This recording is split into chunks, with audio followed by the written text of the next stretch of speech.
Hello my dears, എല്ലാവർക്കും നമസ്കാരം. Welcome back to a channel. അപ്പോൾ ആദ്യത്തെ റെസിപ്പി എന്ന് പറയുന്നത് അങ്കമാലി സ്റ്റൈൽ മാങ്ങ കറിയാണ് കേട്ടോ. അതിനാദ്യം തന്നെ ഒരു ചട്ടിയിലേക്ക് ഒരു ഉള്ളിയാണ് ഞാൻ ചേർത്ത് കൊടുക്കുന്നത്. നീളത്തിൽ അരിഞ്ഞേക്കുന്ന ഒരു ഉള്ളി ചേർത്ത് കൊടുത്തിട്ടുണ്ട്. പിന്നെ 10 തൊട്ട് 15 ചെറിയ ഉള്ളി ചെറുതായിട്ട് അരിഞ്ഞ് ചേർത്ത് കൊടുത്തിട്ടുണ്ട്. പിന്നെ എരിവിനനുസരിച്ച് പച്ചമുളക് ചേർത്ത് കൊടുക്കാം. ഞാനിവിടെ ഒരു 4 പച്ചമുളക് ചേർത്ത് കൊടുത്തിട്ടുണ്ട്. പിന്നെ അത്യാവശ്യം വലുപ്പത്തിലുള്ള ഇഞ്ചി ഇങ്ങനെ കട്ട് ചെയ്തിട്ടാണ് ചേർത്ത് കൊടുത്തേക്കുന്നത്. കരിവേപ്പില ചേർത്ത് കൊടുത്തിട്ടുണ്ട്. ആവശ്യത്തിന് ഉപ്പും ചേർത്ത് കൊടുക്കുക. ഇനി കുറച്ച് പൊടികൾ ചേർത്ത് കൊടുക്കാം. ആദ്യം തന്നെ 3/4 ടീസ്പൂൺ തൊട്ട് 1 ടീസ്പൂൺ വരെ മഞ്ഞൾപ്പൊടി ആവാം. അത് കഴിഞ്ഞ് ഏകദേശം 2 ടീസ്പൂൺ വരെ മല്ലിപ്പൊടി ചേർത്ത് കൊടുത്തിട്ടുണ്ട്. പിന്നെ 1.5 ടീസ്പൂൺ മുളക് പൊടി ചേർത്ത് കൊടുത്തിട്ടുണ്ട്.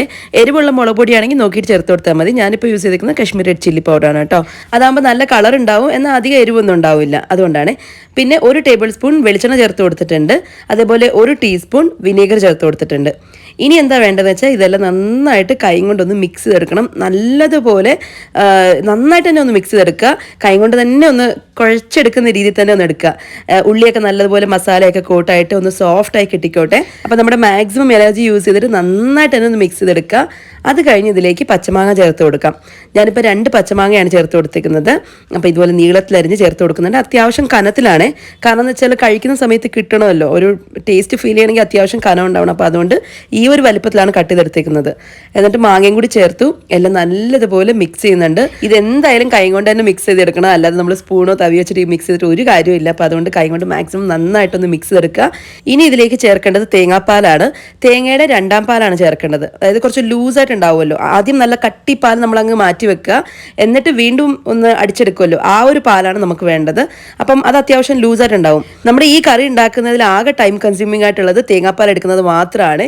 ബാക്കി എല്ലാം എളുപ്പമാണ്. എല്ലാം മിക്സ് ചെയ്തിട്ട് അങ്ങ് ഒറ്റയടിക്ക് അടുപ്പത്ത് വെച്ച് കഴിഞ്ഞാൽ കറി ആയിക്കോളും. പക്ഷേ തേങ്ങാപ്പാൽ എടുക്കുന്നത് മാത്രമാണ് ഒരു ചെറിയ ടാസ്ക് എന്ന് പറയുന്നത്. എന്നാലും ഇത്രയും സിമ്പിൾ ആൻഡ് എളുപ്പത്തിൽ ഉണ്ടാക്കാൻ പറ്റുന്ന ഒരു കറിയാണിത്. അപ്പോൾ നാം തേങ്ങാപ്പാലും ചേർത്ത് എന്നിട്ട് എല്ലാം നന്നായിട്ടൊന്ന് ഇളക്കി കൊടുത്തു. ഉപ്പൊക്കെ വേണമെങ്കിൽ ചെക്ക് ചെയ്ത് നോക്കുക, അതല്ലെന്നുണ്ടെങ്കിൽ കുറച്ച് കഴിഞ്ഞിട്ട് ലാസ്റ്റിൽ ചെക്ക് ചെയ്ത് നോക്കിയാലും മതി. ഇനിയിപ്പോൾ സ്റ്റൗ ഓൺ ചെയ്തിട്ട് അടച്ചു വെച്ചങ്ങ് വേവിക്കുക. നന്നായിട്ട് തിളപ്പിച്ചെടുക്കണം. കറി നല്ലതുപോലെ തിളച്ചിട്ട് ഈ മാങ്ങയൊക്കെ നന്നായിട്ട് സോഫ്റ്റായി കിട്ടണം. അപ്പോൾ ഞാൻ ഇടയ്ക്കൊന്ന് തുറന്ന് നോക്കിയപ്പോൾ ബബിൾസൊക്കെ ഇങ്ങനെ വന്ന് തുടങ്ങിയിട്ടേ ഉള്ളൂ. അപ്പോൾ ഒന്നുകൂടി ഒന്ന് മിക്സ് ആക്കിയിട്ട് അടച്ചു വെച്ച് വീണ്ടും ഒന്ന് തിളപ്പിച്ചെടുക്കാൻ പോവാണ്. ഇതായിപ്പോൾ നന്നായിട്ട് തിളച്ചിട്ടുണ്ട്. ചെക്ക് ചെയ്ത് നോക്കിയപ്പോൾ മാങ്ങയൊക്കെ അത്യാവശ്യം നല്ല സോഫ്റ്റായി കിട്ടിയിട്ടുണ്ട്. ഇനി നമുക്ക് വേണ്ടത് എന്താണെന്ന് വെച്ചാൽ നമ്മൾ മാറ്റി വെച്ചേക്കുന്ന 1ാം പാൽ ഒഴിച്ചു കൊടുക്കണം. അപ്പോൾ 1ാം പാൽ ഒഴിച്ചു കൊടുക്കുന്നതിന് മുന്നേ തന്നെ കറി നന്നായിട്ട് തിളച്ചിട്ടുണ്ടോ മാങ്ങയൊക്കെ വെന്തിട്ടുണ്ടോ എന്നെല്ലാം ചെക്ക് ചെയ്ത് നോക്കുക.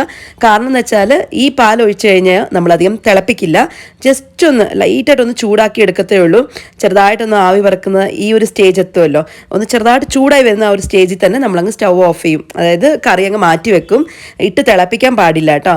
ഇപ്പം ചെറുതായിട്ടൊന്ന് ചൂടായിട്ടുണ്ടായിരുന്നു, അപ്പോൾ ഞാൻ സ്റ്റൗവിൽ നിന്ന് മാറ്റി വെച്ചു. ഇനി നമുക്ക് താളിച്ചൊഴിക്കാം. അപ്പോൾ അതിനായിട്ട് ഒരു പാൻ ചൂടാക്കാൻ വെച്ചു. എന്നിട്ട് വെളിച്ചെണ്ണ തന്നെ ഒഴിക്കണം. വെളിച്ചെണ്ണയാണ് ഇതിൻ്റെ ടേസ്റ്റ് കൂട്ടുന്നത്. അത് കഴിഞ്ഞ് എണ്ണയൊന്ന് ചൂടായി വരുന്ന സമയത്ത് ചെറിയുള്ളി ചേർത്ത് കൊടുത്തിട്ടുണ്ട്. ഒരു 4-5 ചെറിയുള്ളി ചേർത്താൽ മതിയാവും. പിന്നെ വറ്റൽമുളക്, കരിവേപ്പില, ഇത്രയും ചേർത്തിട്ട് ഈ ഉള്ളിയൊക്കെ നല്ല ബ്രൗൺ കളറായി വരുന്നവരെ ഒന്ന് മൂപ്പിച്ചെടുക്കണം കേട്ടോ. നല്ല ബ്രൗൺ കളറായ നമ്മുടെ കറിയിലേക്ക് ചേർത്ത് കൊടുക്കാം. അത് കഴിഞ്ഞിട്ട് അപ്പം തന്നെ അങ്ങ് അടച്ച് വെക്കുക.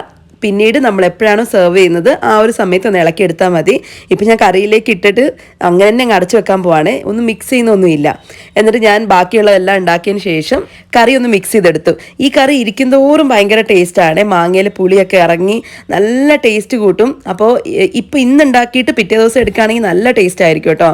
അങ്ങനെ നമ്മുടെ എളുപ്പത്തിൽ ഉണ്ടാക്കാൻ പറ്റുന്ന എന്നാൽ നല്ല ടേസ്റ്റ് ആയിട്ടുള്ള അങ്കമാലി സ്റ്റൈൽ മാങ്ങാക്കറി റെഡി ആയിട്ടുണ്ട്. നിങ്ങളൊന്ന് ട്രൈ ചെയ്ത് നോക്കൂ. ചോറിൻ്റെ കൂടെ അടിപൊളിയാണ്. ഇതിൻ്റെ കൂടെ പപ്പടം മാത്രം ഉണ്ടായാലും മതി, നല്ല ടേസ്റ്റ് ആയിരിക്കും കഴിക്കാൻ. അപ്പോൾ എല്ലാവരും ട്രൈ ചെയ്ത് നോക്കിയിട്ട് ഫീഡ്ബാക്ക് അറിയിക്കാൻ മറക്കല്ലേ. ഞാൻ എന്തായാലും ഇതിൻ്റെ കൂടെ കൊടുത്തു വിട്ടേക്കുന്ന പൊട്ടറ്റോ മെഴുക്കോട്ടിയുടെ റെസിപ്പിയും കൂടി ഒന്ന് കാണിച്ചു തരുന്നുണ്ട്. പൊട്ടറ്റോ മെഴുക്കോട്ടി ഉണ്ടാക്കാൻ അറിയാത്ത മലയാളികൾ ഉണ്ടാവില്ലെന്ന് എനിക്കറിയാം, എന്നാലും ഞാൻ എൻ്റെ ചാനലിൽ ഒന്ന് കാണിച്ചു തരാണ്. അപ്പോൾ ആദ്യം തന്നെ പാൻ ഒന്ന് ചൂടാക്കാൻ വെച്ചു. എന്നിട്ട് വെളിച്ചെണ്ണ ഒഴിച്ചു കൊടുത്തു. വെളിച്ചെണ്ണ തന്നെ വേണം, എന്നാലേ ടേസ്റ്റ് കൂട്ടത്തുള്ളൂ. എണ്ണയൊന്ന് ചൂടായി വരുന്ന സമയത്ത് ഇതിനകത്തേക്ക് വെളുത്തുള്ളി ചേർത്ത് കൊടുത്തിട്ടുണ്ട്. വളരെ ചെറുതായിട്ട് അരിഞ്ഞതോ അല്ലെങ്കിൽ ചതച്ചതോ ചേർത്ത് കൊടുക്കാം. അപ്പോൾ ഒരു 5-6 വെളുത്തുള്ളിയും ചേർത്ത് കൊടുത്തു. പിന്നെ 1 മിനിറ്റ് ഒന്ന് ചൂടാക്കി എടുത്തു കേട്ടോ. അധികമായിട്ട് ബ്രൗൺ ആക്കുന്നൊന്നുമില്ല, ജസ്റ്റ് ഒന്ന് ചൂടാക്കി എടുത്തു. അത് കഴിഞ്ഞിട്ട് 1 ഉള്ളി നീളത്തിലരിഞ്ഞ് ചേർത്ത് കൊടുത്തിട്ടുണ്ട്. അപ്പോൾ ഉള്ളിയും കൂടി ചേർത്തതിന് ശേഷം വീണ്ടും 1 മിനിറ്റ് ഒന്ന് ചൂടാക്കി എടുത്തു. പിന്നീട് കരിവേപ്പില ചേർത്ത് കൊടുത്തിട്ടുണ്ട്. എന്നിട്ട് വീണ്ടും ഒന്നും കൂടി ഒന്ന് ചൂടാക്കി ഉള്ളി ജസ്റ്റ് ഒന്ന് വാടി വരുന്ന സമയത്ത് നമുക്കിതിലേക്ക് പൊടികൾ ചേർത്ത് കൊടുക്കാമേ. അപ്പോൾ ഞാനിവിടെ മഞ്ഞൾപ്പൊടി ചേർത്ത് കൊടുക്കുന്നുണ്ട്. ഒരു 1/4 ടീസ്പൂൺ തൊട്ട് 1/2 ടീസ്പൂൺ വരെ മഞ്ഞൾപ്പൊടി ആവാം. പിന്നെ മുളക് പൊടി ചേർത്ത് കൊടുക്കുന്നുണ്ട്. മുളക് പൊടി ഒരു 1/4 ടീസ്പൂണേ ചേർത്ത് കൊടുക്കുന്നുള്ളൂ. കാരണം എന്ന് വെച്ചാൽ ഇതിനകത്ത് ചതച്ച മുളകും ചേർക്കുന്നുണ്ട്, ചില്ലി ഫ്ലേക്സും ചേർത്ത് കൊടുക്കുന്നുണ്ട്. അപ്പോൾ അതുകൊണ്ട് അതുകൊണ്ട് മുളക് പൊടിയുടെ അളവ് കുറച്ചിട്ടുണ്ട്. അതല്ല നിങ്ങളുടെ ചില്ലി ഫ്ലേക്സ് ഒന്നും ഇല്ലാന്നുണ്ടെങ്കിൽ മുളക് പൊടി മാത്രം ചേർത്താലും മതി. ഇപ്പോൾ എൻ്റെ കയ്യിൽ അതുള്ളതുകൊണ്ട് ഞാൻ ചേർത്ത് കൊടുത്തെന്ന് മാത്രം. അന്നേരം മുളക് പൊടിയുടെ അളവ് കൂട്ടിയാൽ മതി കേട്ടോ. അപ്പോൾ അതും കൂടി ചേർത്തതിന് ശേഷം പൊടികളുടെ പച്ചമണം മാറാൻ വേണ്ടിയിട്ട് ഒന്ന് ചൂടാക്കി എടുത്തു. 1-2 മിനിറ്റ് ഒന്ന് ചൂടാക്കി എടുക്കുക, ഏറ്റവും ലോ ഫ്ലെയിമിൽ വെച്ചിട്ട്. അത് കഴിഞ്ഞ് നമുക്കിതിലേക്ക് പൊട്ടറ്റോ ചേർത്ത് കൊടുക്കാം. ഞാനിപ്പോൾ നീളത്തിൽ അരിഞ്ഞിട്ടാണ് ചേർത്ത് കൊടുക്കുന്നത്. നിങ്ങൾക്ക് വേണമെന്നുണ്ടെങ്കിൽ കുട്ടി കുട്ടി ക്യൂബ്സ് ആയിട്ടും ചേർത്ത് കൊടുക്കാം. അതാകുമ്പോൾ പെട്ടെന്ന് വെന്ത് കിട്ടിക്കോളും. പക്ഷേ എന്തുകൊണ്ടോ എനിക്ക് മെഴുക്കുവരട്ടി എന്ന് പറയുമ്പോൾ ഇതുപോലെ നല്ല നീളത്തിലുണ്ടാവണം കേട്ടോ. അപ്പോൾ അതുകൊണ്ട് ഞാൻ ഇങ്ങനെ കട്ട് ചെയ്തെടുത്താണ്. ഇപ്പോൾ പൊട്ടറ്റോ കൂടി ചേർത്തതിന് ശേഷം എല്ലാം നല്ലതുപോലെ ഇളക്കിയിട്ട് അടച്ചു വെച്ചങ്ങ് വേവിക്കുക. കുറച്ച് നേരം ഒന്ന് അടച്ചു വെച്ച് വേവിക്കാം. ആ സമയം കൊണ്ട് നമ്മുടെ പൊട്ടറ്റോ ഒക്കെ നല്ലതുപോലെ സോഫ്റ്റായി കിട്ടിക്കോളും. പിന്നെ വെള്ളം ഒട്ടും ചേർക്കുന്നില്ല. വെള്ളം ചേർത്തിട്ടുണ്ടെങ്കിൽ നമുക്ക് ഈ ഒരു ടേസ്റ്റ് എന്തായാലും കിട്ടത്തില്ല, അതിൻ്റെ ടേസ്റ്റ് അങ്ങ് മാറിപ്പോവും. അപ്പോൾ അതുകൊണ്ട് വെള്ളം ഒഴിക്കാതെ തന്നെ ഇത് അടച്ചു വെച്ച് ആവിയിലൊന്ന് വേവിച്ചെടുക്കുന്നുണ്ട്. പിന്നീട് തുറന്ന് വെച്ചിട്ട് ഒന്ന് ഫ്രൈ ചെയ്തെടുക്കുകയാണ്. ഹൈ ഫ്ലെയിമിൽ വെച്ചിട്ട് ഇടയ്ക്കിടയ്ക്ക് ഇളക്കി കൊടുത്തിട്ട് ഒന്ന് ഫ്രൈ ചെയ്തെടുക്കുകയാണ് കേട്ടോ. അങ്ങനെ ആകുമ്പം നല്ല ടേസ്റ്റ് ആയിട്ടുണ്ടാവും ഈ മെഴുക്കുവരട്ടി. നമ്മൾ വെള്ളം ചേർക്കാതെ ചെയ്യുമ്പോൾ നല്ല ടേസ്റ്റ് ആയിരിക്കും. അപ്പം നിങ്ങളും ഇങ്ങനെ തന്നെ ആയിരിക്കും ചെയ്യുന്നതെന്ന് എനിക്കറിയാം. എന്തായാലും ഞാനൊന്ന് കാണിച്ചെന്ന് മാത്രം. ഈ പൊട്ടറ്റോ മെഴുക്കുവരട്ടിയും നമ്മുടെ മാങ്ങാക്കറിയും കിഡിലൻ കോംബോ ആണ് കേട്ടോ. അതേപോലെ മോരുകറിയുടെ കൂടെ നല്ല ടേസ്റ്റാണ് കേട്ടോ. ഇനിയിപ്പോൾ ഒരു കറി ഇല്ലാന്നുണ്ടെങ്കിലും ചോറിനൂടെ വെറുതെ കഴിക്കാനും ഭയങ്കര ടേസ്റ്റാണ്. അപ്പോൾ നിങ്ങൾ ഇതുപോലെ അല്ല ഉണ്ടാക്കുന്നെങ്കിലും ഇതുപോലെ ഒന്ന് ട്രൈ ചെയ്ത് നോക്കിയിട്ട് ഫീഡ്ബാക്ക് അറിയിക്കാൻ മറക്കല്ലേ. ഇനി അടുത്തതായിട്ട് ഞാൻ ദോശയുടെ കൂടെ കൊടുത്തു വിട്ടേക്കുന്ന സ്പെഷ്യൽ ചട്നി, അതിൻ്റെ റെസിപ്പിയാണ് കാണിക്കാൻ പോകുന്നത്. നിങ്ങൾ ഇതുപോലത്തെ ചട്നി ഉണ്ടാക്കാറുണ്ടോ ഇല്ലയോ എന്ന് കമൻറ്റ് ചെയ്യണം കേട്ടോ. ഇതൊരു ആന്ധ്ര സ്പെഷ്യൽ ചട്നിയാണ്, ടൊമാറ്റോ കൊറിയാൻഡർ ചട്നിയാണ്. ഇത് നല്ല ഫ്ലേവർഫുൾ ആയിട്ടുള്ള ചട്നിയാണ് കേട്ടോ. നല്ല സ്പൈസി ആയിട്ടും നല്ല സ്മെല്ലോട് കൂടിയിട്ടുള്ള ചട്നിയാണ്. അപ്പോൾ ആദ്യം തന്നെ ഒരു പാൻ ചൂടാക്കാൻ വെച്ചു, എന്നിട്ട് എണ്ണ ഒഴിച്ചു കൊടുത്തിട്ടുണ്ട്. ഇതിലേക്ക് നമ്മുടെ എരിവിനനുസരിച്ച് പച്ചമുളക് ചേർത്ത് കൊടുക്കാം. ഞാനിപ്പോൾ ഒരു 5-6 പച്ചമുളക് ചേർത്ത് കൊടുത്തിട്ടുണ്ട്. പിന്നെ ഒരു 7-8 വെളുത്തുള്ളി ചേർത്ത് കൊടുത്തു. 1 ടീസ്പൂൺ മല്ലി മുഴുവനായിട്ടും ചേർത്ത് കൊടുത്തിട്ടുണ്ട്. പിന്നെ 1 ടീസ്പൂൺ നല്ല ജീരകം. ഇത്രയും ചേർത്തിട്ട് ഇതൊന്ന് ഫ്രൈ ചെയ്തെടുത്തു കേട്ടോ. ഒരു 1-2 മിനിറ്റ് ഏറ്റവും ലോ ഫ്ലെയിമിൽ വെച്ചിട്ട് ഒന്ന് ഫ്രൈ ചെയ്തെടുക്കാം. ആ ഒരു പച്ചമുളകിൻ്റെ കളറൊക്കെ മാറുമ്പോൾ നമുക്ക് മനസ്സിലാവും. ആ സമയത്ത് നമുക്കിതിലേക്ക് തക്കാളി ചേർത്ത് കൊടുക്കാം. നല്ല പഴുത്ത തക്കാളി നോക്കിയിട്ട് 4 തക്കാളി ചേർത്ത് കൊടുത്തിട്ടുണ്ട്. ഇതുപോലെ കട്ട് ചെയ്തിട്ടാണ് ചേർത്ത് കൊടുത്തേക്കുന്നത്. എന്നിട്ട് കുറച്ച് കരിവേപ്പിലയും ആവശ്യത്തിന് ഉപ്പും ചേർത്ത് എല്ലാം നന്നായിട്ടൊന്ന് ഇളക്കിയതിന് ശേഷം ഇതൊന്ന് അടച്ചു വെച്ച് വേവിക്കണം. തക്കാളി അത്യാവശ്യം നല്ല സോഫ്റ്റായി കിട്ടുന്നവരെ ഒന്ന് അടച്ചു വെച്ച് വേവിക്കണം കേട്ടോ. അത് കഴിഞ്ഞിട്ട് വേണം നമുക്ക് മല്ലിയില ചേർത്ത് കൊടുക്കാനായിട്ട്. ഇതായിപ്പോൾ ഞാൻ നോക്കിയപ്പോൾ തക്കാളിയൊക്കെ വെന്തിട്ടുണ്ട്, എന്നാൽ കുറച്ചും കൂടി ഒന്ന് ഉടഞ്ഞു പോകുന്നുണ്ട്. അപ്പം ബാക്കിയുള്ളത് നമുക്ക് തവി വെച്ചിട്ട് ഉടച്ചെടുക്കാവുന്നേ ഉള്ളൂ. ഇപ്പം അത്യാവശ്യം നല്ലതുപോലെ തക്കാളി വെന്തിട്ടുണ്ട്. ഇനി ഇതിലേക്ക് ഒരു കൈപ്പിടിയോളം മല്ലിയില ചേർത്ത് കൊടുക്കണം. അപ്പം നമ്മൾ ചേർക്കുന്ന സമയത്ത് വിചാരിക്കും ഭയങ്കര കൂടുതലല്ലേന്ന്, പക്ഷെ അങ്ങനെയൊന്നും ഇല്ല കേട്ടോ. ഈ ചട്നിയിൽ മല്ലിയിലയുടെ സ്മെല്ലാണ് മുന്നിട്ട് നിൽക്കുന്നത്. അപ്പം അതുകൊണ്ട് തന്നെ ഇച്ചിരി അധികം ആയാലും കുഴപ്പമൊന്നുമില്ല. പിന്നെ ഒരു നാരങ്ങ സൈസ് വലുപ്പത്തിൽ പുളി എടുത്തിട്ടുണ്ട്. അപ്പം അതും കൂടി ചേർത്തിട്ട് വീണ്ടും ഒന്ന് ഇളക്കുന്നുണ്ട്. അധികം നേരമൊന്നും വേണ്ട, 1 മിനിറ്റ് ഒന്ന് ചൂടാക്കിയാൽ മതി. അപ്പോഴേക്കും മല്ലിയിലൊക്കെ നല്ലതുപോലെ അങ്ങ് വാടി വരും. അപ്പോൾ അത് കഴിഞ്ഞിട്ട് സ്റ്റൗ അങ്ങ് ഓഫ് ചെയ്യുക. എന്നിട്ട് ഇത് തണുക്കാനായിട്ട് മാറ്റി വെക്കണം കേട്ടോ.